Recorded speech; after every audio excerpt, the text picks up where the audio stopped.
So if you click this video, there's probably a chance you've seen this review I made in 2016. That video is still my most popular video 4 years later, but in that review, I wasn't being completely honest. If you don't care about this disclaimer, go ahead and skip to the timestamp on the screen because I am going to be giving you guys an honest review of the HP Stream laptop. But I first want to give you some background on why that 2016 video was made. So I was looking through my comments the other day and I came across a negative comment claiming that I had no idea what I was talking about when I was giving that review in 2016. He kind of made jokes about it and basically said, you know, this girl has no idea what she's talking about. She's talking about how pretty the laptop is and blah, blah, blah. And first of all, I was pretty offended. But then when I rewatched the review and remember what I did for that review, I realized that he was right. Believe it or not, that video was actually sponsored by HP. I had a handful of comments basically saying there's no way this video could be sponsored by HP because, I mean, look at how many subscribers I had. I had less than 2,000 subscribers at that point. I had over 1,000, but definitely not any substantial amount of subscribers to be sponsored by HP. But if you watch the video and understand what I'm saying, you will realize that this video was sponsored by HP. So what I mean by that exactly is that in the video, I only give pros of the laptop. I don't say a single con. And when I was preparing for this video, I actually found my old script that I made. And in that script, I literally had written down a handful of cons that I wanted to talk about. And I'm not sure if it was me, HP, or the company that got me this brand deal, but they never ended up making it into the final cut. So today, I want to be able to tell you guys all of the cons of the laptop I was never able to say, and I really want to be able to give my honest review of the HP Stream. So first off, I'm going to go through the cons, and then I'm going to go through the pros, and then finally, I'm going to answer questions that people have been asking about the laptop from the comments. So if you're new to my channel, I do tech and lifestyle videos. I'm finally rebranding my channel, but if you enjoy this video and you want to see more like it, be sure to hit that subscribe button and also give this video a like if you enjoy it. But let's just go ahead and begin. Okay, so first off, I want to give you guys the specs of the laptop. This is something I did not do in the original video, but I'm going to have them listed right here, but I'm also going to say all of them, and I'm going to be looking at my phone, so that's why I'm looking down. But first of all, the processor that it has is the Intel R Celeron dual-core N3060 processor, and it goes from 1.6 gigahertz to 2.48 gigahertz. And then the display that it has, it comes in either the 11-inch or 11.6 inch or the 14-inch display. I had the 14-inch one, and it was a 1366 by 768 screen, and then it has a 4 gigabyte synchronous RAM, and the graphics card size is 2 megabytes. So the first con that I have is that the laptop is not powerful at all. If you know anything about computers or hardware in general, you know that all those specs I just gave make for a very unpowerful computer. So even more than the clock speed of the processor itself, the 3060 dual-core Intel processor is a very old and slow processor. So I'm gonna insert a screenshot, but I actually looked up what exactly this processor was, and it said that the dual-core N3060 processor is on the low end. The CPU is adequate for simple everyday tasks such as light internet browsing or office application, but not for complex software or modern games. And this is exactly what I found. This computer was good for like scrolling through the internet or like trying to type an essay or something like that, but it could not handle anything more than those basic tasks. So with that processor, the 4 gigabytes of the synchronous RAM, that's really small too.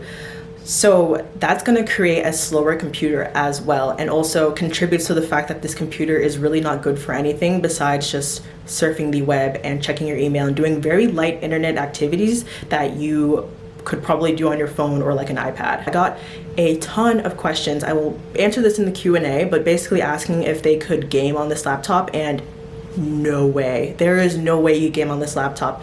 First off, most gaming laptops need to have either 3 to 4 gigahertz for the clock speed, and this one literally had 1.6 to 2.48. I personally, I don't game, but I'm gonna expose myself. I used to play RuneScape when I was a kid, and sometimes I will go on there like once a year to check for like the Christmas specials or whatever. And I have a MacBook Pro. So I have about, I think it's either 2.5 or 2.7 is my clock speed for my processor. And when I'm playing RuneScape on there, my computer is lagging. So if my computer, which has a much better processor than this computer has, can barely game, like it's basically impossible to game on this laptop. Really, this is probably the biggest and most major con in my opinion. Just the processor speed, the processor that it has, the RAM that it has, it's not good. Okay, so the next major con I want to talk about, the hard drive space. This laptop only had 32 gigabytes of hard drive space. So if you've ever bought a computer or literally any electronic product, you know that you do not get all of the space or all of the memory that is on whatever device you bought.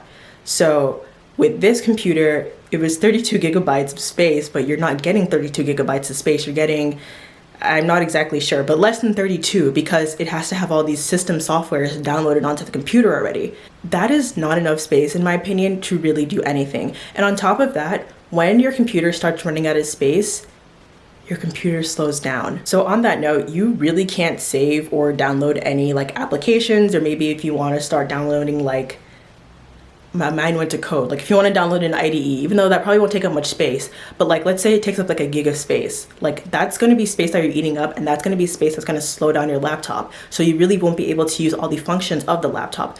32 gigabytes is not enough for literally anything. My phone right here is literally 64 gigs and I'm running out of space on this thing. So keep that in mind where you're only getting 32 gigabytes, and someone in the comments suggested that you could buy a hard drive and just kind of like save stuff on there, but you don't want to have to buy something separate as soon as you buy a laptop. Like yes, you could buy a 1 terabyte hard drive and put everything else on there, but you really don't want to do that when you first buy a laptop. You want to be able to use all the space that you have on it and then buy a hard drive if you need to. So really keep that in mind that it does not have enough space at all.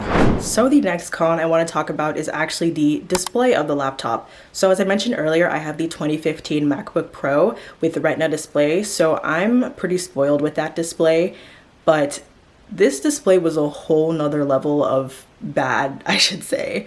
So even though the screen was pretty large, when I looked at the display, it was so hard to see anything on that screen literally in any light.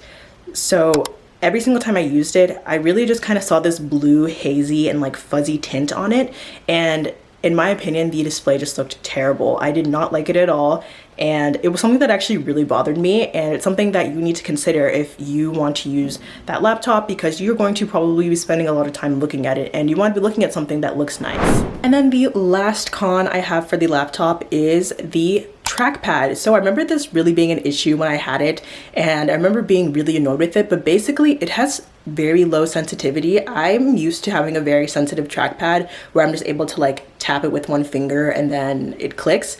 But this one, I really felt like I had to like really press on it for it to even register that I was pressing it. And on top of that, it was also very rough. So the scrolling wasn't smooth, nothing about it was smooth, and I just really did not like it. So those were really all of the cons of the laptop that I had. Obviously the first two were like the main most important ones in my opinion. Just the processor as well as the memory that it has are just not it. But I'm gonna go through the pros really quick. You can pretty much just watch my first video to get them, but I'm gonna go through them really quick, lightning round, just so in case this is the first review you are watching of mine for the HP stream, let's just go ahead and get into them. So my first pro of the laptop is actually the battery life. So in the original video, I believe I said it lasts up to 10 hours. That is not true. I honestly don't know any laptop that lasts that long. I'm sure they're out there, but I would say that it probably lasted anywhere from like 7 to 8 hours, I want to say, but the battery life in my opinion was really, really good. The next part I want to talk about is something that I really emphasized in the original video, but the subscription to Microsoft Office 365. So I didn't really ever bother using it, mainly because if you're a college student, you get Microsoft Office for free, or certain colleges get them for free. I don't know how exactly it works, but I remember I had all the Microsoft suite of products for free, so I didn't really care about that Office subscription. But if you are not a college student, you know that Microsoft Office products can be expensive, so being able to void paying that. I believe it's $70 for Microsoft Office was a fantastic pro. And on top of that, it also came with 25 gigabytes of Dropbox. Never used it, but that could help with the memory space issue. And then the last pro that I feel like really kind of sets the laptop apart and really makes it a good laptop is the size and weight of the laptop. So the laptop itself is pretty small, which I actually really liked. And in the video, I think I said I was like able to put my MacBook as well as the other computer in there, and I was able to like carry it around and my book bag wasn't heavy, which was actually true. So the laptop itself, I believe, is 3.4 pounds if you get the 14-inch version, which is pretty light. The reason why it's so light is because the laptop is literally made of plastic, so of course it's going to be light, but having a light laptop is really great if you've ever carried around a super heavy laptop. And the size of it also makes it really good for traveling and just kind of like getting around campus if you're a college student or a high school student or whatever. But it was a very portable laptop, which is something I did like. So those were all the pros. And finally, I just want to give my overall thoughts on what I think about the laptop and if you should buy it or not. I know I gave a ton of cons in this video, but I actually think it's a pretty good laptop for college students who are on a budget, or high school students or middle school students, especially high school and middle school students. I think it's a really great introductory laptop for people who know that they aren't going to be gaming, making YouTube videos, or doing sort of anything that you would want to do that's like creative on a laptop. But it's really just good for like light internet browsing and watching videos and maybe typing essays. So what I think it's really comparable to is a tablet. It's kind of priced around a higher end tablet, like maybe an Apple iPad, but it is a fully functional laptop with a keyboard. So I think that if you don't mind having like no space and you don't really mind your computer being super slow, then by all means, go ahead and buy the laptop. But if you are especially looking to game on the laptop, if you're trying to code on this laptop, if you're trying to make YouTube videos on this laptop, no way. Do not buy this laptop for that. I know that's like a very bold statement to say, but it really is just not powerful enough to handle any of those things. So I know I kind of, went from saying buy the laptop to don't buy the laptop, but I really do think that you are going to be your own best judgment to figure out what you want to use the laptop for. And on top of that, if you're able to get the laptop for like $200, I think it's definitely worth it. But if it's anything closer to like 300, maybe reconsider. And if you are thinking of just doing sort of those light internet browsing things and you don't really care about having a fully functioning laptop, then maybe go for a tablet because they are in the same price range. But those are my overall thoughts. So let's just go ahead and get into the questions that I've received. I received so many questions in the comments and I'm finally going to be answering them. Okay, so we're finally going to be answering all these questions. I got a ton of them and I kind of was able to just sort them into separate categories. I can't count, but basically I have my laptop right here and I'm going to be looking down and basically reading the questions, but I'm going to kind of like paraphrase them. So the first one that we have is this laptop good for editing YouTube videos? No. Already emphasized this before, but it is not powerful enough to handle editing videos. It is really only good for light internet browsing or maybe watching videos, but you could not edit videos on this laptop at all. The next question is, can you buy this laptop in Germany? So I don't know, I thought this question was kind of random and kind of funny. I don't really know. I want to say yes. I've been to Germany, but I don't really know if you can buy this laptop there, but I do want to say probably yes if they sell HP in Germany. So the next question is a question that I got like a million times, but it was basically something along the lines of, can you game on this laptop? And I already answered this before in the going through the processor and explaining how not powerful it is, but no. Like I said, you need at least 3 to 4 gigahertz of a processor for you to be able to game on this laptop, and this one has 1.6 to 2.48 gigahertz, so you will not be able to game on it at all. And then this question is the one that I saw like a million times. Can you play Roblox on it?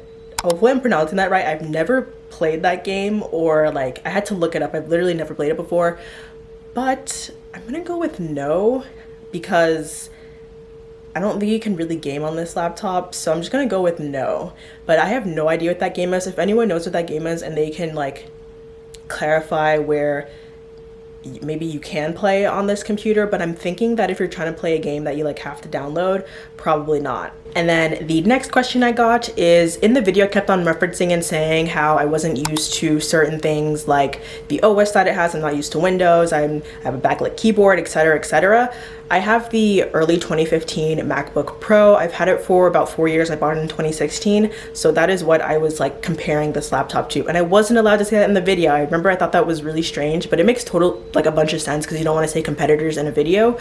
But yeah, I couldn't say what laptop I had, but I have the 2015, the early 2015 MacBook Pro. And then finally, the question that really made me remake this video was, someone asked, does it still work 3 years later? If I'm being 100% honest, because this is like honesty hour for me, I didn't really use a laptop. I already had my own laptop. I already had the MacBook Pro, and if I was going to use a laptop, I pretty much just ended up using it as a monitor. So sometimes when I was taking notes, I would want like the textbook on one screen and then I would want my notes on the other screen. So that's what I would do. But I didn't really use a laptop that much. And after 3-ish, 4 years, it was pretty slow. So hopefully you guys enjoyed this review, this honest review of the HP stream. But for this last segment, I just want to give a disclaimer again to any small YouTubers out there, as well as any brands that might see this. But basically, for small YouTubers, if you ever have the opportunity to work with a really big brand or you get your first sponsorship, make sure that it's some product that you are passionate about, and also make sure that you're able to be honest with your audience. And for brands, this is the same thing. I really just want to be honest with my audience and be able to recommend products that I truly believe in, and not only recommend them, but just be able to tell them exactly what I think. So I still want to do tech review products and videos in the future, but I want to be able to tell my audience that this might not work so well on a product. I want to be able to give them all of the facts and then have them decide if they want to buy the product or not. I don't want to just be able to say all the cons and then have people buy these products. So hopefully you guys enjoy this video. Please let me know if you guys want any more videos like this, or if you guys have any video ideas for me, leave them in the comments below. If you noticed, I finally got a real camera, so the quality is going to be chef's kisses from now on. Also, if you guys noticed the way I filmed this video, I did it kind of like vlog style, and then I also like changed the angle sometimes. So if you like that, let me know. If it made you dizzy, let me know too. I think sit down videos can get a little bit boring, which is why I kind of switched it up. Leave me a comment down below of literally anything if you have this laptop, or if you're angry at me for finally taking 4 years to do another review. But I hope you guys enjoyed this video, and I'll catch you guys on the next one. Bye guys.